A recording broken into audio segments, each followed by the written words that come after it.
We want to thank you for being here. We recognize the commitment that you're taking to pursue excellence. You're just one step closer to achieving success. And the Institute is here to help at every step, wherever you are in your business journey.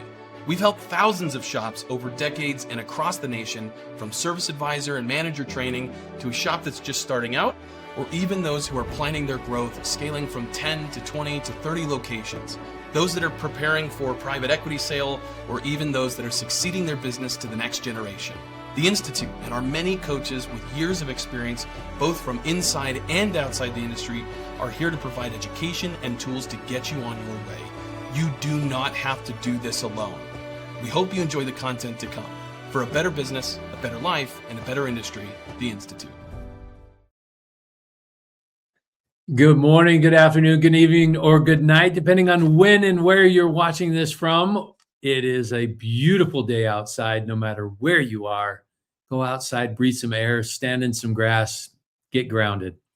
And that is what we're going to do here today. I am so excited for this conversation we're going to have here today with our guests. It's going to be amazing. And this is to be an interactive webinar. So those of you who are joining us, we are live on StreamYard, we're live on YouTube, we're live on Facebook. Go down into that comment section and comment where it is that you're joining us from today. Love to give a shout out to your shop, to you. Put in your shop name, city, state, wherever it is that you are joining us from. Would love to give you that shout out because you are here. You're here for the live event, which means you get to see all the mistakes, all the mishaps, all of the live stuff that happens in a live production. We are here for the live, and this is so much fun. I love being here with you, my friend. Love having this conversation. Love having this opportunity to document who and what we are, what makes us awesome and amazing, what helps us to build a better business, a better life, and a better industry. Love that we're all here together. All right, let's give some shout outs. First off to Brad Edwards joining from Plainview, Texas. Brad, thank you for being here. What's the name of your shop, Brad Edwards? We got Jay McCall. Good morning. Forrest Went. Good morning. Yes, good morning to all of you. Angie, Deep Creek Auto in Buell, Idaho. Did I say that right, Angie? Deep Creek Auto. That's awesome. Buell, Idaho. My parents have a house in Idaho Falls.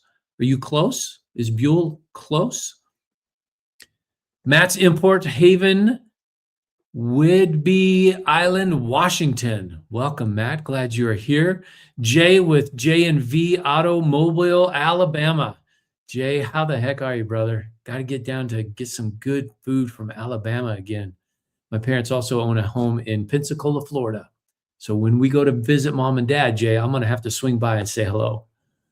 Brad Edwards, Texas, Tex Edwards Auto Service. Rish. Good afternoon. Good afternoon, Rish. Oh, Rish, you're new with the Institute. What's your shop?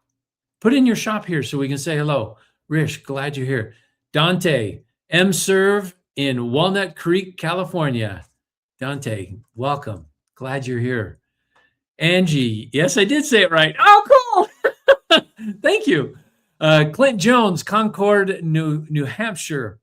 Met you before events, long time Kukui customer. Clint, glad you're here, Clint. Thank you, brother. Appreciate you being here. Angie McCabe, about 3 hours away. Oh, yeah, that's a little far. Okay, when I go visit mom and dad, we'll have to make a special trip. Kent Bullard, hey, Jimmy. Hey, Kent, how are you? Thanks for tuning in. Kent's at our headquarters in Ogden, Utah, the international headquarters for the Institute for Automotive Business Excellence, Ogden, Utah.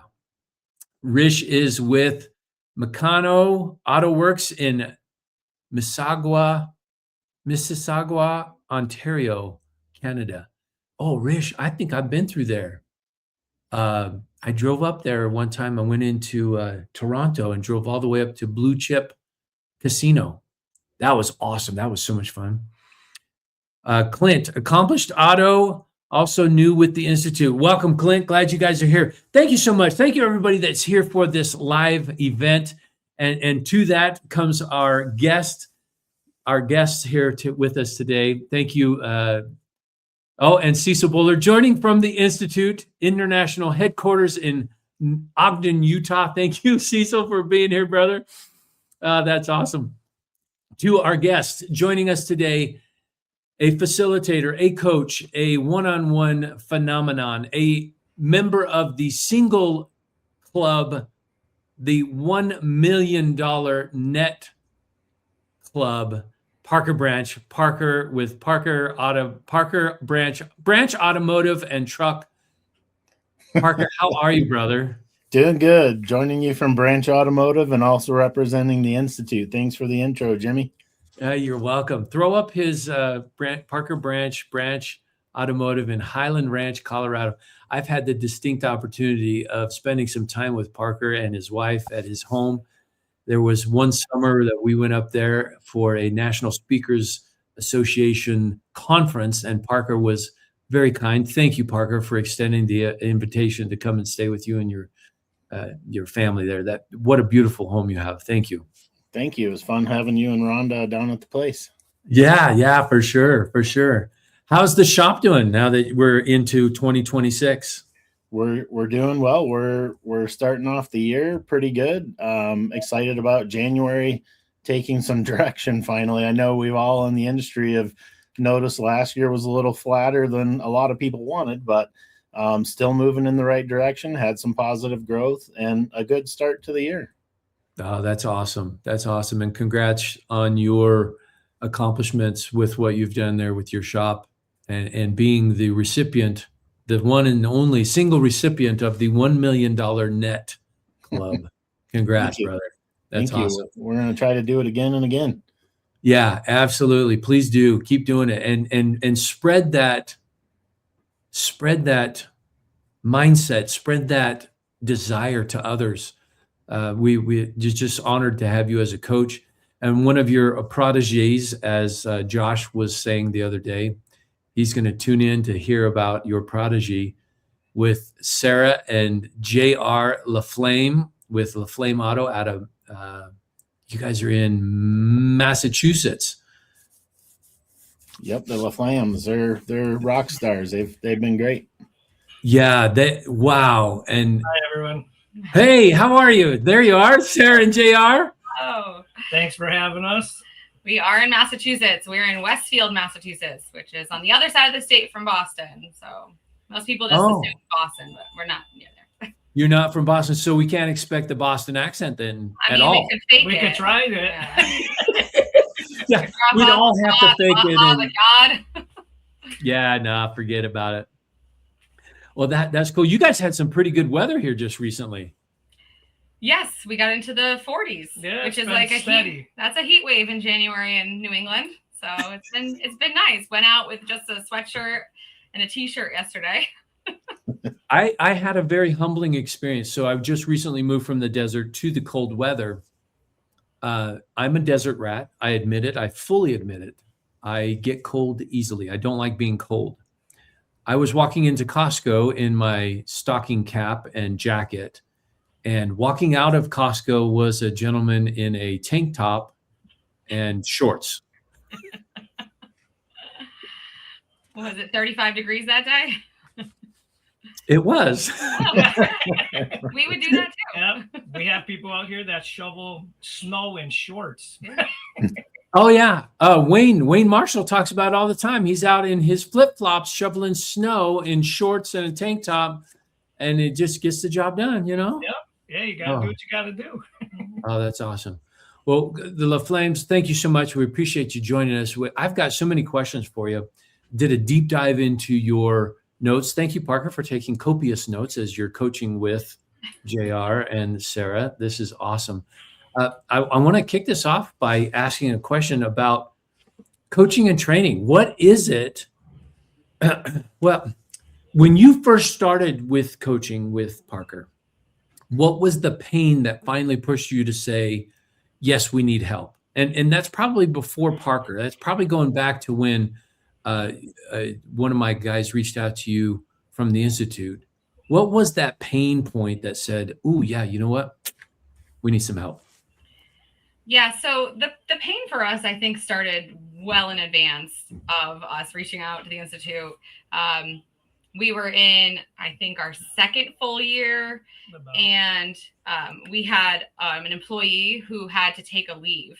So we went from 3 of us to just us. That was it. So he became the main technician. I became the main service advisor and doing everything else that you need to do to run a business.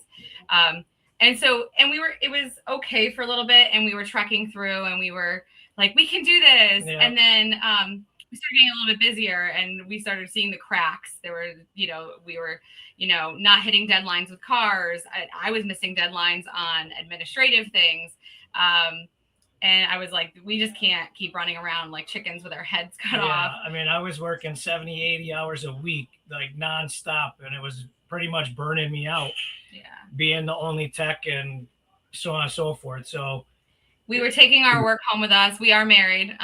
So we were working 24 hours a day, essentially, because we would leave here, go home, we'd be with our kids, but we'd be talking about work because there wasn't enough time in the day because we were trying to wear every hat. So when we realized that the kids were, and our home life was suffering, we said, enough, we can't do this anymore. And we actually ran into the Institute's name by joining a webinar, kind of like this, but it was about parts matrix and parts markup. And Cecil actually had done that. He partnered with Parts Tech, and it was such an eye-opening webinar. We learned so much because before that, we just had no idea how to properly price our parts. We were just flying from the seat of our pants. So that was such an eye-opening thing, and I gained so much confidence based on what he said that's why I decided to reach out to the Institute when we finally said, okay, this is enough. Yeah, and then I believe it's Kent. I saw a webinar that he did about pretty much giving yourself some freedom and getting to a certain point. And that's when we had a conversation saying, hey, maybe it's time to look into this option, Yeah. Oh, I love it. I love it. And Cecil is listening. So big shout out to Cecil. Thank you so much. And the Parts Markup Matrix webinar, that is a webinar that just keeps on giving and giving and giving. We partnered with Parts Tech, wonderful partnership. Just to let you know on numbers, there were like 1,200 people that registered. 900 showed up the day of the event. It's the most we've ever had in a webinar with the Institute. The questions were coming through so fast and furious that it was quite literally overwhelming to be on the production side of trying to answer all these questions. Cecil did a phenomenal job, consummate professional. Thank you, Cecil. Appreciate that. Shout out to you. Absolutely. So into those problems, here you are, you've discovered it. You have, because you guys have 4 bays, right? You've got the building with 3 and then the outbuilding with the 4th. Yes. That's correct. Are you saying, JR, that you were the tech, you were covering all 4 bays? That's correct. That's what was going on. He's the master. I was running 3 bays here, and I set up a whole stool set up on the other side, and just nonstop. Sarah was doing service advising and invoicing and estimates while I'm full throttle out here, and it just, I'm helping her in between, like with quoting and stuff, and that's pretty much why we're here. Yeah. So I hear it, and we in the automotive industry, we know how to work. We know how to work hard, and you've proven this. You can do the 70, 80 hours. Do you want to? No, but can you? Yes. Parker, you were coaching them. It had to be like one of the first things you said was, "Hey, we need to hire some techs." Yeah, when I got together with them, they had rehired, I think, Chris and they had Tyler helping out in the shop as well, and he was able to help get some of the repairs and stuff done. JR was still staying out in front with diagnosis and keeping the operation running. Sarah was still running the front, and it was fun to work with them and see, because so many of us technicians or technician and wife turn business owner decide we're going to go out and do this on our own. I came through the same channels they did. I had the great idea that I'm going to go start a shop, and it's going to be me, and I'll have the phone in my pocket and the wrench in my hand, and I'm going to do it all. Yep. And, trial and error help, Cecil had a big impact on helping me understand structure and, when to add what position, which can be terrifying. But I know, Sarah and JR are go-getters. And so we would talk about some of these changes, adding a service advisor. I would love to hear what fears and feelings they had about that. And just to share with everybody, I've heard it, but it's a scary thing. And the difference and the change in the business by adding that position was awesome. And then later on, we were able to actually add a technician to take some of the pressure off of JR and change some of their roles. So I'd love to hear some of, how they felt about that, and turn it over to you, Jimmy, to elicit some, or, pull some of that out. 'Cause it's great help for everybody to hear that, we all come through the same channels. We do. And it's interesting. So similar, the two stories of technicians turned shop owners. You guys both have the same story, which I love. I absolutely love that. And interviewing is my nemesis. That's my kryptonite. JR, Sarah, you've got to interview. You've got to bring in another tech. What do? How do you find the right butt to put in the right seat on the bus? So for technicians, we tried the traditional ways. We, put up an ad online. I even went as far as to put an ad in our local newspaper. Come to find out, nobody reads it anymore. Oh, shocker! Yeah, it was worth a shot. I was drawing at straws. So we tried the traditional methods first, and then we got lucky with Tyler. We actually got him through one of our tool guys that came through. He actually recommended him to us, so we got lucky with him. And then we've put other ads out in the meantime. We actually have used a hiring company that Parker recommended to us, which is amazing. That's worked out well. But we've actually seen a lot of the best progress with getting technicians word of mouth through people. So we're kind of in a small community. We're very community driven. We live in the town that our business is in. So everything we do, how we market, everything, how we live, how the culture of our business is run is based on community. So that's kind of how we got our last tech, Steve, which is he's a master tech. So we actually, just being known in the community, happened to be walking in to drop my daughter off at daycare. And one of the employees is like, my husband needs to come work for you. And so, yeah, amazing. Yep. So that's awesome. You would kind of never know where they're going to come from. And I remember Parker kind of saying one time that it feels really hard right now, but you're going to build your shop up to a point where people are going to be looking to come to you. And so that moment when that woman said, "Oh, my he can fix anything. He's a great technician. I want him to come work for you. You're in town." And I was like, this is it. Parker said this would happen. Yeah. She said, I saw your ad. I think it was on our website or something at the time. And she's like, "Hey, my husband's been doing this for years. What are you looking for?" And we pretty much said, "Hey, we're looking for a master tech to alleviate JR a little bit." And he came on board and he's been with us since. So so that was you guys are doing the right things and treating people right, internal customers, external customers, doing good work, and that creates attraction to your business. And that's kind of, we talk about that at the Institute by, raising everything up and doing such a good job. Eventually people, they start realizing that good things are happening at LaFlamme's and we want to be there. And that's part of that attraction. That, that's a real compliment to what you all have done. Yeah. Yes. Thank you. Thank you. Yeah. And I will say, like, his wife stopped us recently and she did make comments to me and Sarah saying, "I'm so glad my husband made the move to go to you guys. He's very happy. I haven't seen him this happy in years." Yeah. So that's a good compliment all the way around. So, I make sure to thank you. I make sure to let him know when I see his wife.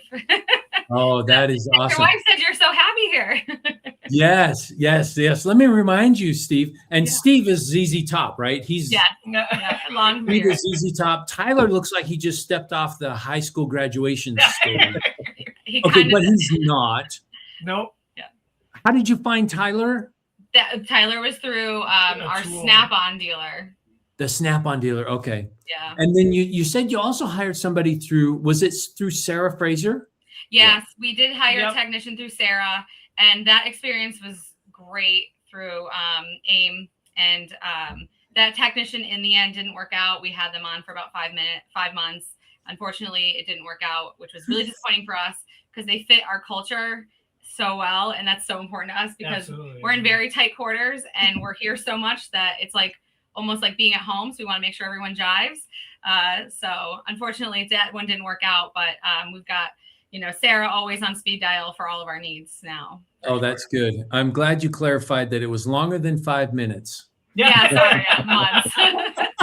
I think that was really a good experience too, because one of the things that we learned, as I was coaching JR and Sarah, we talked a little bit about EOS. No, we didn't want to make the whole business into an EOS system, but we talked about, finding the right people and having them fit the culture. And so it was a good try with that individual. And in the end, we realized it was okay, but it really wasn't great.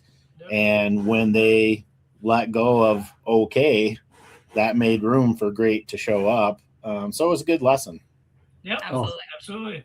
Hallelujah. Yeah, we learned that in the leadership intensive classes with the Institute, that when you're looking for a unicorn, you've got to look where the unicorns are. You don't go to the middle of the valley. You go where the unicorns are. And if you've got a shop full of mule deer, that's not unicorns. Speaking to culture, speaking to your shop, I have an implementation question. What is, I'm going to call it the single best, and it could be more than one, but what's the single best thing you've implemented from coaching and training with Parker that created that immediate traction in your shop? So I would say it was the DVIs, doing the digital vehicle inspections. That was such a big game changer. We were really hesitant about doing it prior to that. We thought, it's going to take extra time. That's not really billable time. Are people going to think we're just shady salespeople because we're telling them what's wrong with their car? And then Parker just really, gave us the whole story. Like, it's not just about selling. It's about people seeing what's going on with their vehicle, the whole health of the health report of their vehicle. And when he put it like that, I thought, like if I go to the doctor, I want them to give me the whole health report. I don't want them to just give me this one fix. I want everything, Right. And so that way people can make informed decisions, which is literally what like my mantra is now, is always, we give this so you can make an informed decision. We want everyone to make that informed decision. We don't want somebody to pay to replace their transmission when their engine's we already know their engine's not good. Or if their frame's about to fall out and say, hey, well, I just did a brake job, but your frame's about to fall out. Hey, here you go anyways.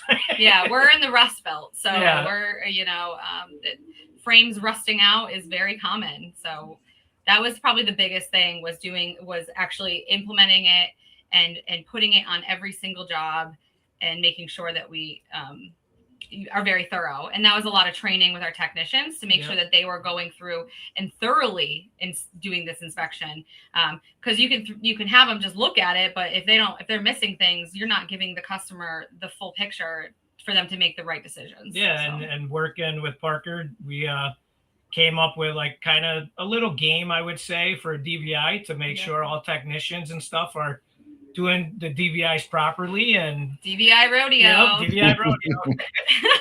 And 300%. And the 300% rule. Yep, so that was going to say, rule, yep. So with that DVIs came the 300% rule, which was, 100% of cars get a DVI, 100% of cars. Findings. 100% of your findings. Right. We're quoting them all we're presenting them all. And that kind of, at first was really scary for us too, because when we first started with Parker, we didn't have a service advisor. It was me. Yep. And I was still wearing all of these hats. I was taking my hat on and off all day long, calls, customers, payroll, bills, everything. And so the idea that I would have to try to find time to carve out time to do all of the quoting for all of these items, I was like, there's just no way. Yeah. And of course, Parker, because he's full of good information and good ideas, said, you need a service advisor. Yep. I mean, it was even to some of the point where Sarah's like, hey, I can't quote this out. I need help because I got these quotes to do. So I had to stop wrenching to get involved with that aspect too. Right. And it was just we were realizing that we were spread too thin in both departments, and there was just no way. So, I mean, there were times where we weren't able to actually even get estimates together for customers, and we lost out on those jobs because we were that busy. So, yeah. So service advisor was the next step after we implemented, DVIs with the 300% rule, and then having somebody who could actually bring that over the finish line, right? Because I unfortunately just couldn't. So because I just had too many other things that I had to get done. So. Oh yeah. So adding that, her service advisor was a game changer to change your guys' roles, and it puts you into another gear, and your revenue, and giving you time to work on the business for sure. Correct. Absolutely. Yeah, DVI is a drum that's very near and dear to my heart. I pounded that drum for 4 years trying to get shops to implement, take pictures. It just really educates your customer. An educated customer makes better decisions. Absolutely. Yep. We get that as feedback often from customers, whether it be through a review or just telling us verbally how much they love getting the videos and the photos that we send them of their cars. A lot of people are visual. You can explain it to you're blue in the face, but a lot of people, if they see it and you explain it to them, they're more visual and they're like, okay, I got what you're talking about now. And let's proceed with this or so forth, or I'll put it on the back burner for now, so. Yeah. And that had a huge impact on driving their average written estimate up. And therefore, their average repair order came up substantially from that as well. So we saw some great changes there. All right, I have a lot of questions for you about the DVI then. What are you using? Is it integrated with your point of sale? What did your average repair order go from and to? Oh, okay. So TechMetric is what we're using. Love it. And fully integrated, simple fusion, pushes right into it. Yep. And we text every single DVI right out to the customer. And so it's seamless. They have the link they can go back to, and they can forward it to other people and review it too, which is nice because sometimes, maybe they want to send it to dad to review, maybe they feel uncomfortable making that decision on their own. And our ARO, I know I should have that number, and Cecil somewhere on here probably going, she should have these numbers, and Jennifer probably too. That's one of the things that I'm working on is we're not going to hold your feet to the fire. This is a scientific wild guesstimate on, we were somewhere in the range and we went to somewhere in this range. Okay, so I would say before we were doing the DVI, we were probably in the 300 range. Yeah. And then we've gone to well over 600 for our AROs right now. Congratulations. Yeah, that's phenomenal. And the result of that is better cars on the road. Yes, your average repair order went up. Wonderful. Yes, as a business, we're able to make it. Okay, and we're profitable. Okay, cool. But the more important thing, our clients, our customers are making better decisions about their vehicles. They're safer on the road, which also means you're safer on the road. Your family is safer on the road, and my family is safer on the road because our clients, our customers are making better decisions. I love that. That is wonderful. I'll never stop pounding that drum. All right, and the DVI may be the crown jewel in this, but if you can think of something else, we'll talk about something else. If another shop owner could copy just one thing that you've done this last year, what should it be? So it's funny because we talked about this recently, and when it was just JR and I, and when you first start your business, you're relying on friends and family kind of to start you. And so we did a lot of emotional pricing, and Cecil talked about it in that webinar we went to. And then I looked at JR and I was like, are we doing emotional pricing? And then like the next time one of our family members, or it was like not even a family, it was like a friend of a friend of a friend, you know, and too distant, too far. Yeah, and I'm in there because I'm a bleeding heart, and I'm like, I don't know. I know she doesn't have a lot of money, and I'm making decisions for her, and I said, you know, I think we're making too much emotion, like we're making these emotional pricing. And Parker, and we talked to Parker about it when we started with him, and he said, yeah, absolutely, you need to get this set, and this is what it is.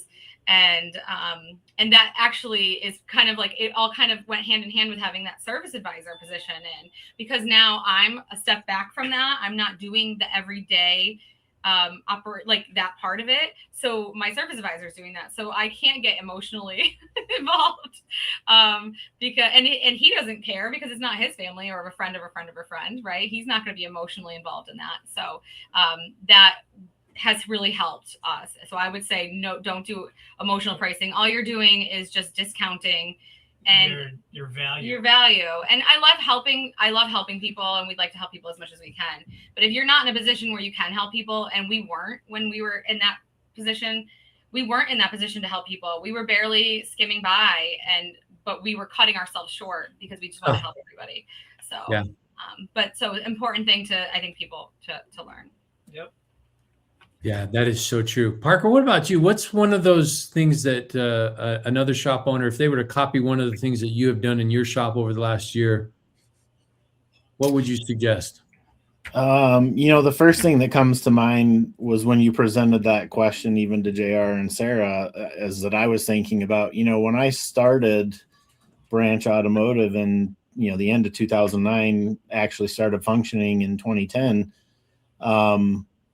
I was a couple of years into it, running some fairly decent volume of sales through the shop at $80 an hour.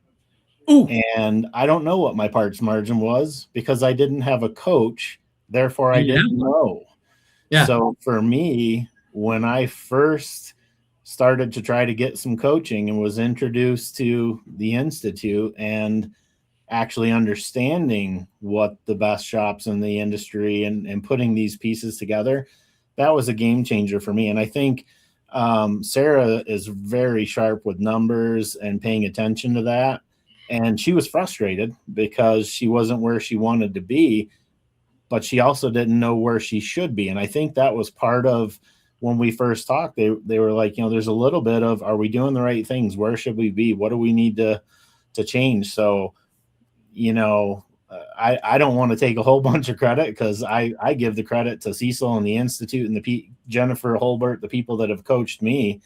And then I'm sharing my journey with them through those experiences. Having the coach it's the biggest game changer there is. You don't know what you don't know.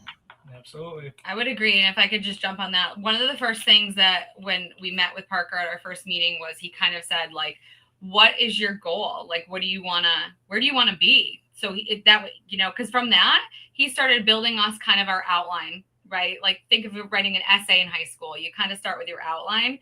And so he kind of started helping us build that outline. How can we achieve what we wanted? And for us, all we wanted was work-life balance.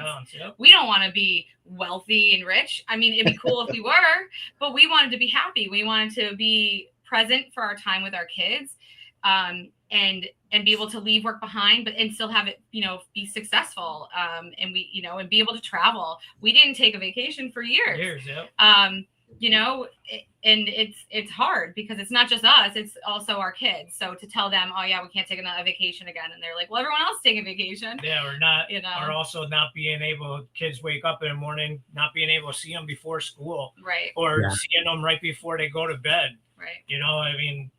Coaching's helped out with that tremendously. Yeah. So Parker was able to give us so much data of like where we should be, but in little tiny bites. So it wasn't overwhelming of like, let's start here. Okay. We need to start with, let's hire another technician. If maybe we can't get that, maybe we just go to the right service advisor. Maybe that can help. And that actually ended up being the better process for us, was to go service advisor. And then we added more techs after. Yep.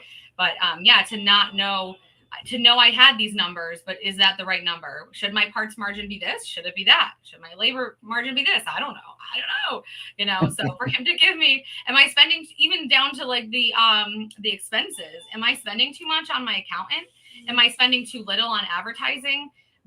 These are software too much. Yeah, these are things that, we're still working on these things. But it's nice that the Institute has gone and done all that work and provided that those benchmarks. Yeah, those references for everyone to have. So yeah, it was great. Yeah, I think you're going to be super excited as you continue. Sarah and JR are moving into a gear performance group. They're in transition now, and they'll have Jennifer Holbert as their coach. And it's, Sarah had some fears and worries about how's this going to be with the reporting and that. And she is a powerhouse with her numbers. And I was like, you and Jennifer are going to get along. Like, you're going to be worried at first, but when you get in there and feel what we've done with coaching one-on-one, getting some structure and some ideas, and having someone to talk to that's been through the same pain points that you are, have tried this, tried that. When you get in there and have 15 to 20 shop owners surrounding you that also have been on that journey, and with Jennifer's expertise and she's just brilliant. So you're going to love that. Yeah, we're really looking forward to it. Yeah, we're looking forward to it. Our first in-person meeting is at the end of this month, so in a couple weeks. We're going to get to meet a whole bunch of other shop owners who are like-minded, and we're really excited about it. Yep. We're happy that we at least had Parker for at least over a year, though, because before that, you kind of just feel like you're out in the middle of the desert by yourself. We felt like we were drowning. And then when we had Parker, we at least had somebody to bounce ideas off of and talk about the losses and the wins. There was one month we had our best month ever. And the very first thing Parker said when he got on the call was, congratulations on your best month ever. And we were like, we go, oh, was it? We were so busy, like trying. We didn't even know. We were just trying to implement so many things, right? Get our SOPs in place. Another thing that Parker told us to get rolling on, so that everyone knows what we're expecting of them. We were trying to get all these things that we weren't even paying attention to how we were, how I was doing on that. So, but with the service advisor now, I'm having so much more time to look at all those numbers and make sure that we're actually on the same path that we wanted to be on. Yeah. And Jimmy, they were open-minded because, it's not always, we knew, hey, it would be ideal if we could get a technician to replace JR in the shop to free him up. And because the business is young and we still don't have an advisor, we're trying to add to the team to get our structure to free, the owners up a little bit. We went after technician first. We had some trials and tribulations there. And we had talked about it like, hey, there were times I had to go back in the shop and stay there and be the guy in the shop. So we switched gears a little bit and we said, hey, let's see if we can, find that service advisor position. And they did. And that made another positive change, helped create that vacuum to then attract this technician with the big fancy beard. And here we go. Yeah. ZZ Top Steve. Yeah. He's the best. Yeah. Oh, that's awesome. Yeah. Parker, I think you're hitting it right on the head. And okay, now that it's in the room, the nail is up. I've got to hit it with a hammer. JR, we kept talking about you being this bottleneck by doing that. You were the hands-on, the heavy duty work. Yep. What did it feel like for you to hear that, okay, we need JR to transition from being a technician to being an owner? So part of it is, when I'm doing the job, it's done your way, so on and so forth. But the Institute and Parker, they've implemented SOPs, getting all that into place, which has helped out a lot. So putting those in place with technicians and guiding the technicians the right way has also helped alleviate that off of me, where I could go training these guys and also bringing on Steve and so on and so forth. It's good to see now I don't have to get so much involved with the technician side. Now I have guys out here that I have trust in that can keep the wheels turning, and I don't have to be in every step. Yeah, it feels like he can almost nurture the technicians a little bit more into like how we do it, the LaFlamme's way, right? How we what we expect, which is probably pretty similar to most shops, but yeah, so that's been a big thing. I love it. And there's a big controversy in the social media world right now that says if your coaching company only tells you that you have to work on your business, not in it, they are not a good coaching company. And that's not the story. Eventually, we want to work you to that position where you can work on it. Correct. Rather than in it. And here's my question to you, JR. How long did it take? How long was that transition period? Because you can't do it day one. Nope. How long did it take you to make that? And you're probably still not fully transitioned. That's correct. And we're still working on it to get me to that point, because I need to spend more time on the business instead of in the business. So we'll say for a while. Yeah. So we've been open, just over 4 years we've been open, and I would say just up until the last couple of months is when he's finally his numbers. So when I run my report, I'm starting to really see that his numbers for billables is really dwindling. And at first I kind of razzed him and I was like, hey, your billables aren't very good. But they're not supposed to be, because we're supposed to, the technicians are supposed to be doing this stuff. So now he has more time to train them and work with them on that. And also do business stuff that I need to do. Instead of doing it, say, after hours or in between things here and there. So that has helped out tremendously. Yeah, JR was feeling pretty overwhelmed at times. Yep. That he was, really carrying the load in the shop. So and it's very tough when you have all this work that has to get out of your shop because it's promised to customers, and you see them out there and you're like, all right, hey, I got a timing belt to do. Hey, I got an R&R transmission out there still to do in between fitting and oil changes and brakes. There was many times where he said to me, I feel so much stress because everyone's paychecks and everyone's livelihood is relying on me and my shoulders. Because, you know what I mean? So it was, and that's a feeling that he doesn't say that anymore, because we've got these technicians that are Steve, who's excellent, knows what he's doing. We've got Tyler, who's working his way up. He's learning a lot. He is absorbing like a sponge, which is excellent. But JR now has the time to put into Tyler and then eventually into our next technician too. So and you have Chris carrying his role and his position that also is kind of in the background, but pretty important, keeping the state inspection program running and helping cover some of the odds and ends. So definitely some supplemental, employee, helping carry the load.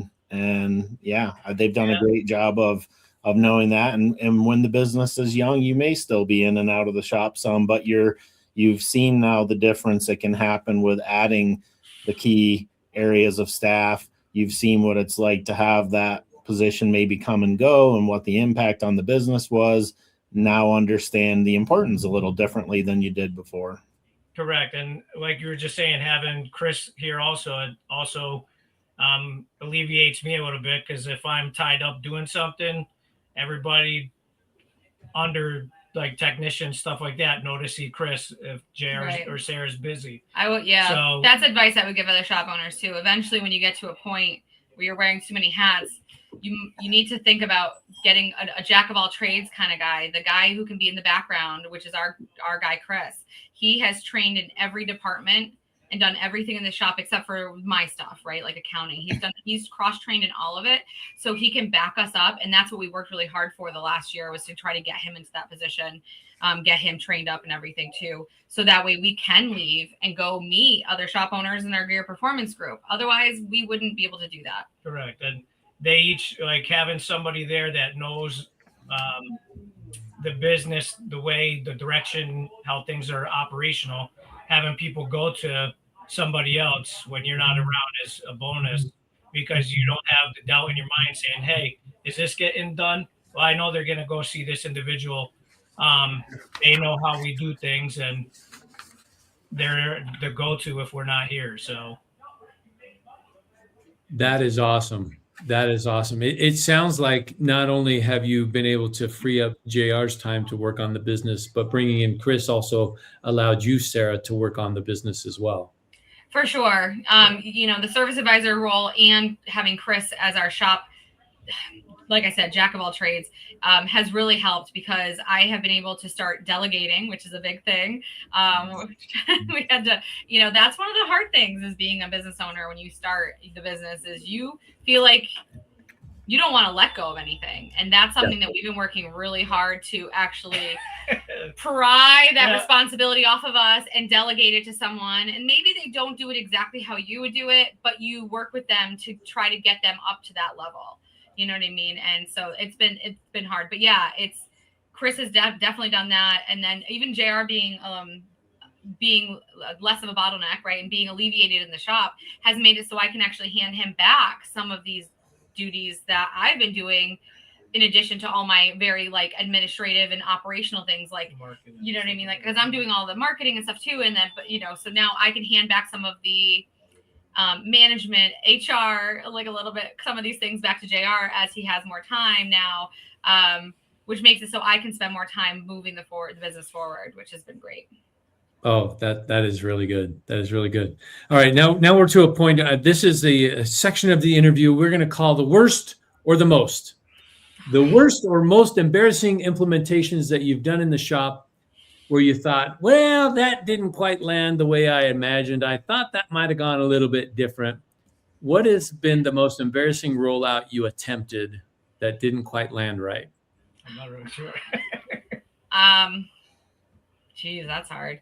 I would say the DVIs actually. So we were lucky with Steve when he came on more recently that he worked for a place that already did that. But before that, the techs we had did not. And so rolling out the DVI was, they gave us some pushback, right? Like, it's going to take time. And then seeing the quality of them coming back in, that was where we were like, oh, that did not land. Yeah, well, or the consistency, like one DVI would have all these photos, the next one would be missing half of them. Yeah, 2 photos, right? Yeah. So, I mean, and that's something we continue to work on. And, each technician almost brings their own style to it, right? Which is great because then we can use that as an example. We see something on a DVI that we really like that Steve did or Tyler did, and we're like, wow, we want everyone to do it this way because this is great for the customer to see and this is easier for them to understand. So, but yeah, for sure, DVIs were a hard rollout. Yeah. It is. Yeah, we just do a DVI. Yeah, it's a lot of people think it goes that way, but it doesn't. It takes a lot of hand holding to implement a successful digital vehicle inspection program. It certainly does. All right. So most and worst, tell me about a time that you solved a problem and in doing so created a new problem. I've got one example. When we hired our service advisor, our very first service advisor, that was to solve a problem, but it created a bigger problem for me because then I had to actually take the time to like be patient and train them. And Parker was all the time like, Sarah, you got to sit next to them. You got to sit next to them. Yep. You got to go like baby step them through. And so that ended up becoming like a bigger problem. I didn't, at the time, I didn't think it was going to be, I was like, this is a great solution. Here you go. Just put him in the seat. And then Parker's like, no, you can't just do that.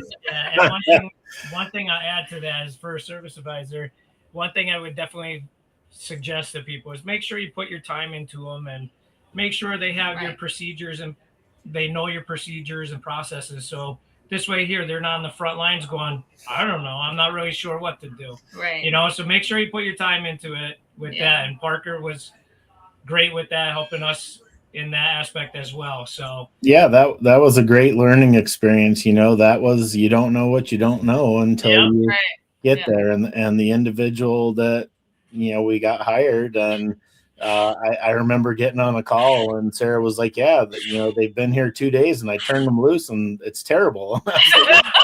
Wait a minute. In my defense, we just have such tight quarters. Sure.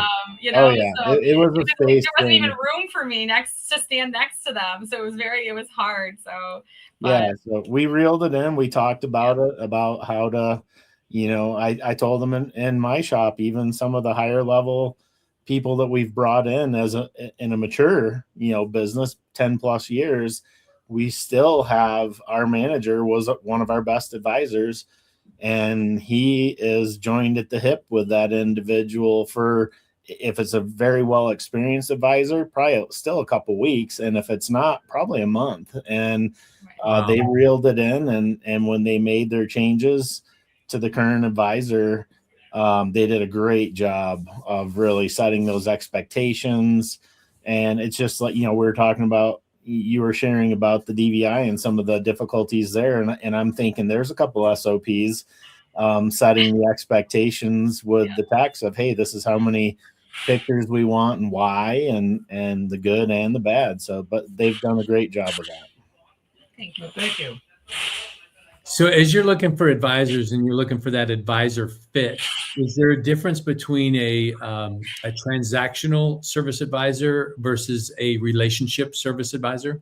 Absolutely. Yeah, definitely. And like I kind of touched upon before, for us, one of our core values is community, like that feeling of community, and that everyone feels really welcome, and that because that's how I want to feel when I go places, and I want to feel treated like, I want them to say, "Hey, Sarah," and know my name and remember my car and things like that. And I can't expect, you know, every service advisor to remember every single person's exact, you know, thing, but in the years that I was at the front, that was me. I was doing that. I was very relationship. We were building relationships, and those people were our biggest supporters, sending in new customers to us, like tenfold. Like one person, one happy customer was sending like 10 people, like their whole family.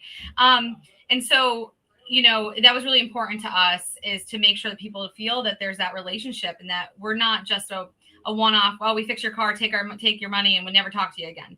You know, I mean, like I said, we're in this community, we live in this community. So the chances that we're going to see them outside of this building is very good. I mean, I can't go to the local grocery store on the weekend without running into my customers. So, and then I ask them, how's your car running, and things like that. So, whereas transactional, you know, that, hey, just, you know, like JR called it, like being at the deli. Next, take a number, next. And we're just not like that. So we've worked really hard with our current service advisor to make sure that he's not like that. He came from a shop that was a little bit more transactional, where he was working, and that maybe worked for them, but it's not how it works for us in our small town. Correct. So. And one thing I'll say is, a lot of our customers, they really enjoy that, where we see them walking in the door. We're like, "Hey, Joe, how you doing?" And they're like, "Hey, JR, Sarah, hey, I'm back for my oil change or something." And they love the fact of the interaction like that. It goes a long way. And I mean, the feedback, even we hear from that, a lot of customers like that feel. They don't want to just feel like they're punching a ticket or getting a deli ticket or something, you know? Yeah. They like the personal. They want it to be fixed properly. Correct. For a good price, and they want a good relationship. Yeah. We're going to serve it all up together. That is so true. It has to all go together. The relationship, the quality. What did you learn about your own leadership style as you are training these service advisors, finding the misalignments, saying thank you, no thank you? What did you learn about your own leadership style? Well, I mean, for myself, we're still working on it day to day. As far as that goes, it's like, everybody can't be you. You can't expect everybody to do it your way or say things exactly how you do it. So as far as leadership role goes, and is pretty much setting the expectations of saying, hey, you don't need to necessarily bring it forward this way, but this is the way kind of we would like you to have it go, or direction we would like you to have it, and letting go of that aspect. I have sung the song from Frozen to my husband many times. Let it go. I am not ashamed to admit it. He has come into my office many times, like very frustrated about something, and I'm like, let it go, let it go. There's some things they're just not worth. And, I think Parker can attest to this, that you got to pick and choose your battles. For me, as the person training on the service advisor side, my managerial style has changed from being I used to be a little bit more uptight. And I've just become a little bit more mellow because I'm realizing, like, I need this person. They need the job, but I also need them. And it needs to be a mutually beneficial relationship. And I'm not going to get that from them if I'm harping on them about stuff and coming off like a bear or something. Yeah, and I'm I personally am a very democratic person, right? We have team meetings all the time, and I'm like, hey, we're thinking about doing this. What does everyone think? Like, I ask everybody's opinion, and I take it under advisement, because I want to see, what do they, I want them to feel like they're included in this, because we really are like a big team. Yeah. So. And the biggest thing is communication. You guys have done a good job of letting go of the vine a little bit where you needed to. And we definitely work through some of the there's going to be different people that you're going to, maybe bring into the business, and you might outgrow them. Things will change. You do what you need to survive and get by, and try to, create excellence in those positions. I know that when you guys were talking about that, I'm thinking leadership intensive will be so good for you guys. I've already got that. Is it coming up already? There's one coming up in March in Ogden. Oh, Yep. And in fact, there's a holiday bundle right now you can take advantage of. We'll get you 3 intensives, which is normally like $6,700 for $5,000. You get a 3-day service advisor training, a leadership intensive, and a financial intensive, or the marketing intensive. So all of that bundled together, $5,000. Wow, that is a great deal right there. Absolutely. Yeah, it really is. As we kind of land this plane here, I've got a few questions I want to ask all of you. And Parker, you get to answer the last one. These are, JR, this is to you, and Sarah, this is to you. If coaching ended tomorrow, what are some of those non-negotiables that you would keep forever, always implemented? JR, you first. I would say the 3 C's. That would be one to stick with. Yeah. Sarah? That was definitely a big thing, is making sure that people know, what's causing the problem, what's the act, what are we going to do to fix it, and all that. So that's definitely something. I think the 300% rule for me is something that, we will never let go of. There's no reason to at this point. We've already implemented it. Why would we go backwards? Correct. Everyone knows what we expect of them. We've had many meetings about it and said, let's reminder 300% rule, reminder 300% rule. And then we, like we're in school, made them, each of them answer what the 300% what it breaks down to. So, I love it. We're on the same page. DVIs. So, yeah. They are. Sarah, what is something you wished someone had told you in year 3 of your business that coaching forced you to learn to do? Oh, geez.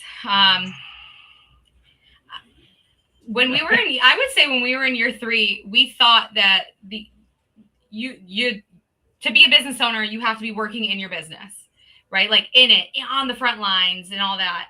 And that's been something that is not the case. I wish we kind of, and even if somebody told us in year 3, would we have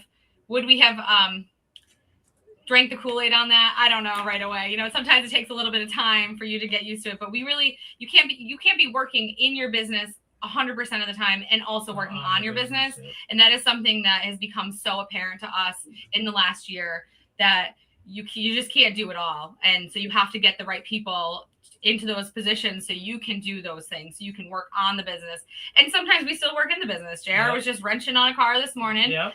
I'm answering phone calls sometimes too, making appointments and things like that, backing up our service advisor, because that's what you do. You don't leave it behind. And I love that. I actually love working with the customers. So anytime that our service advisor is out, I don't mind running in there and taking over.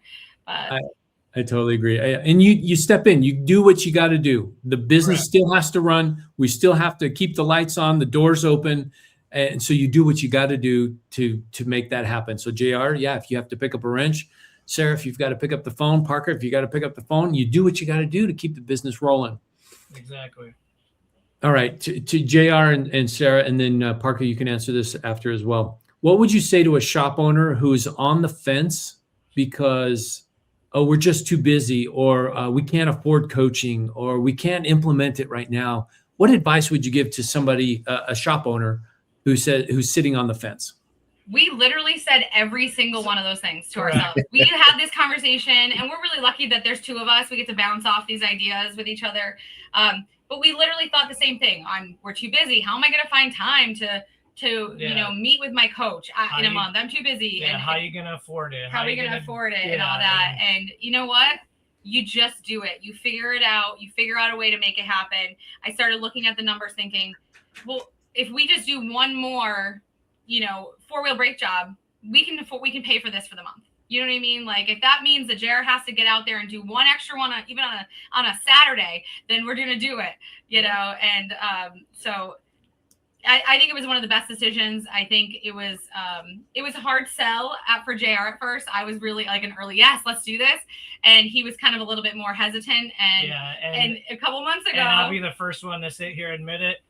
Every shop out there that is in doubt, I would 100% do it all over. A couple months ago, he said, again. Yeah, a couple months ago, he came to me and said, maybe we should. This is a good idea. This was a great idea. I'm glad we did it.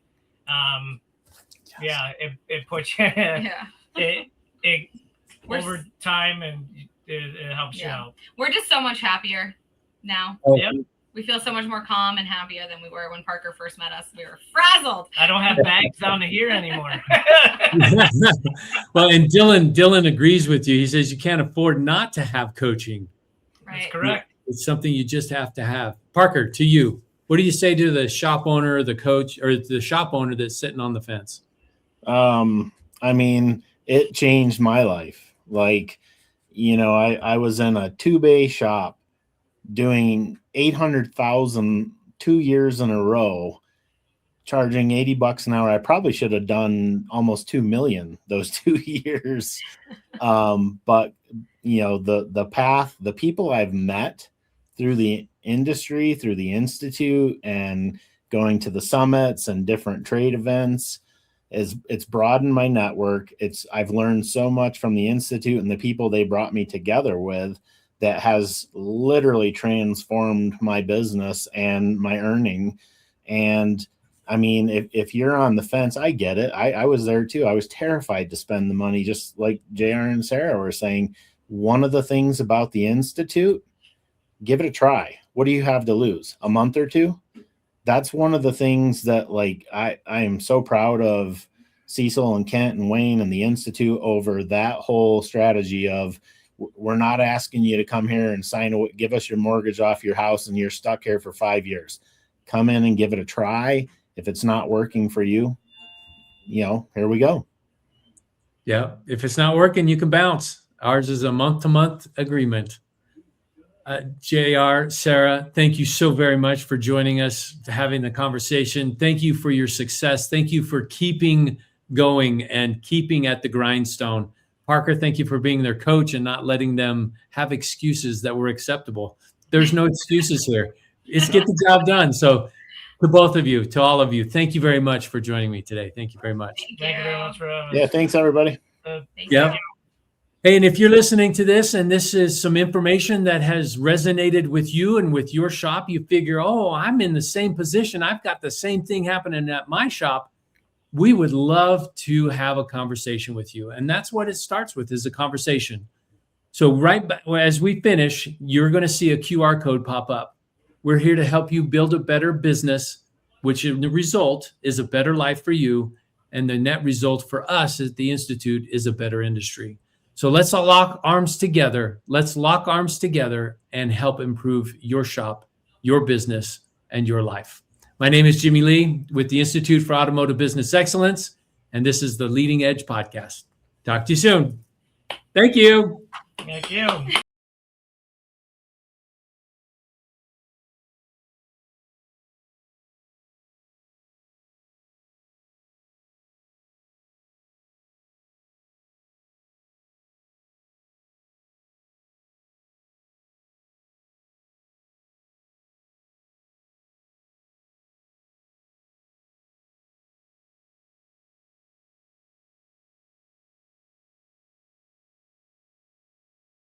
Yeah.